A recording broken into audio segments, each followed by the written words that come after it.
Hello everyone! Today I want to show you the main difference between the AiTrim Model 1 and this one that is AiTrim Model 1.1.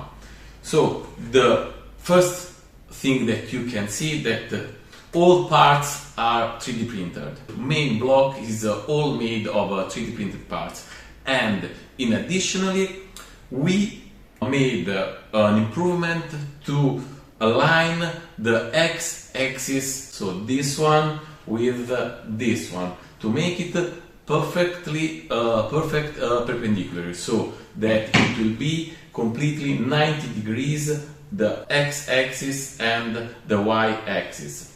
This is very important for the when the model rotates around the end mill.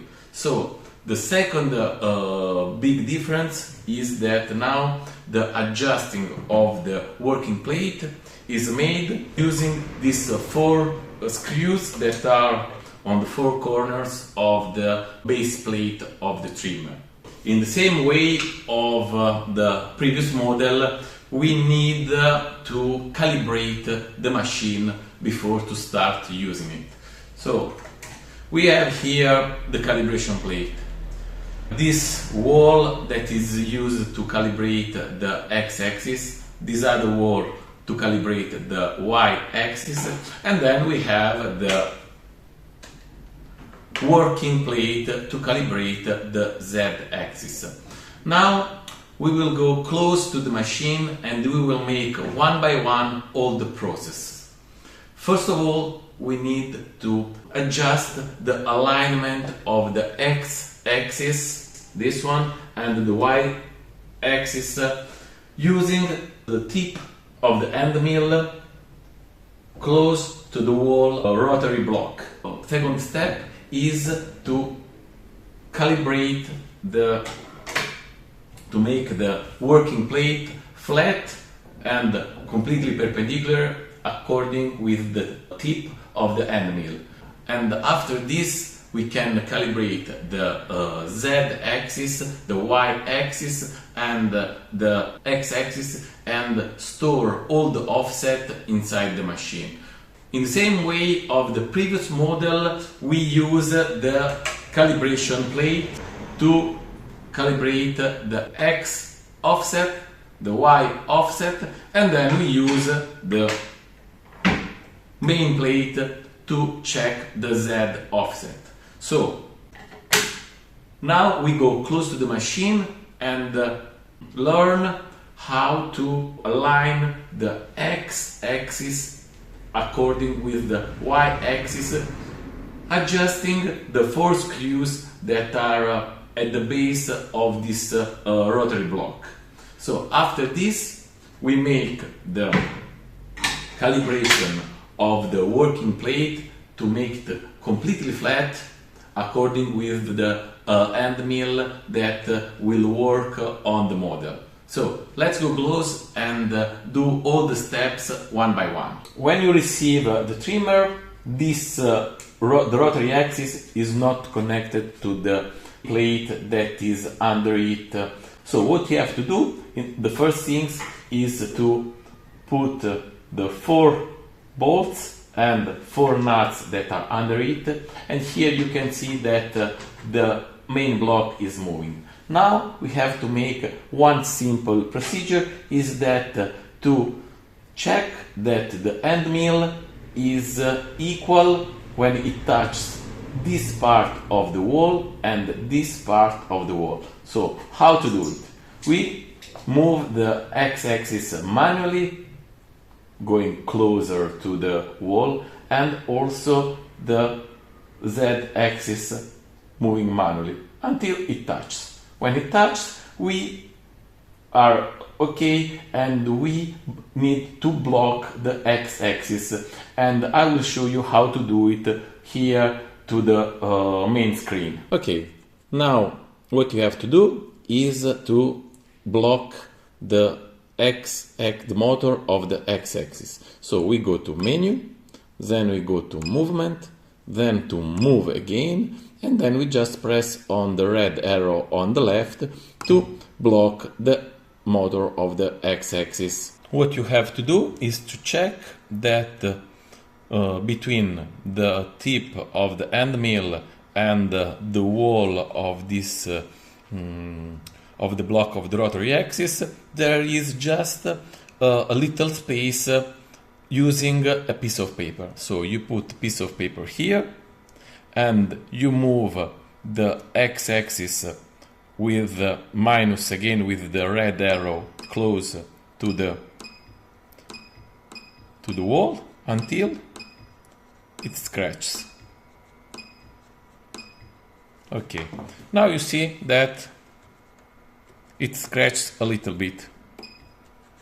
So what you have to do now is to fix the screws that is close to this part of the wall, like this. You use a wrench number 8 to fix the nut that is under it, and with the screwdriver you just tight a little bit, not very strong, but because you have to check that the other side of the wall is even with the tip of the end mill. Now that we fixed the screws that is at the base of the base plate, and we check again that the end mill just scratch our piece of paper, we move the y-axis in this direction, and you can see here that there is a little bit of space. We check our piece of paper and you see that there is a lot of space, and we just move close manually until the piece of paper scratches again or just doesn't fall down. So right now we can fix slightly the screw that is at the base of the right front corner.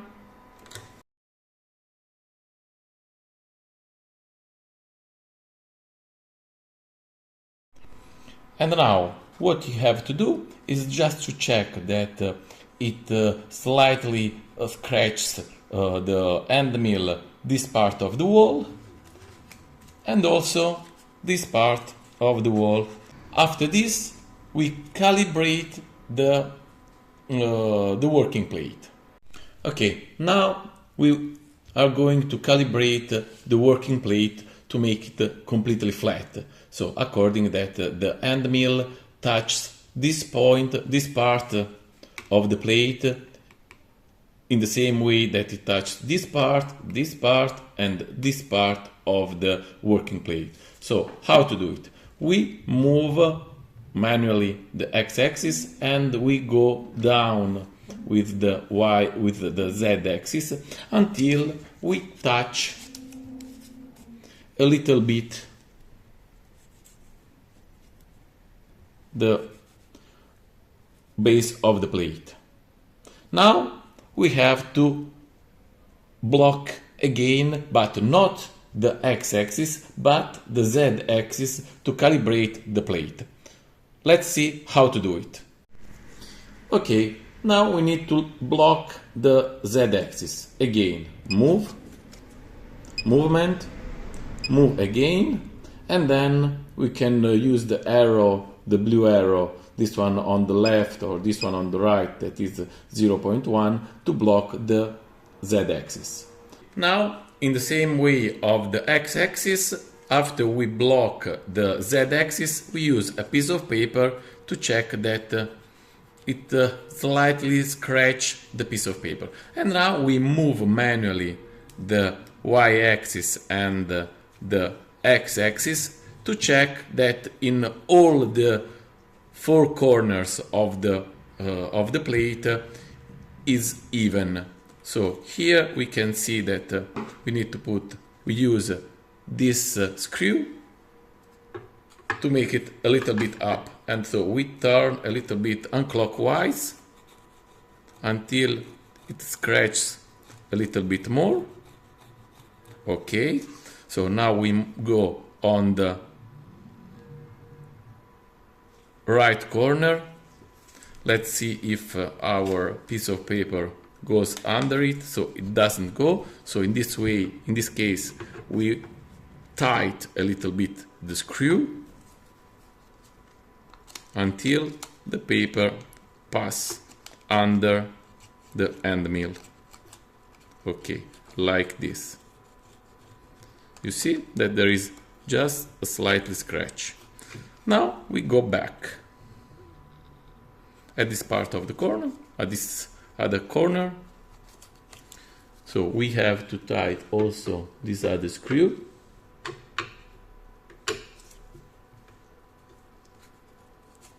Okay, you check, and then you check again the four corners, like this.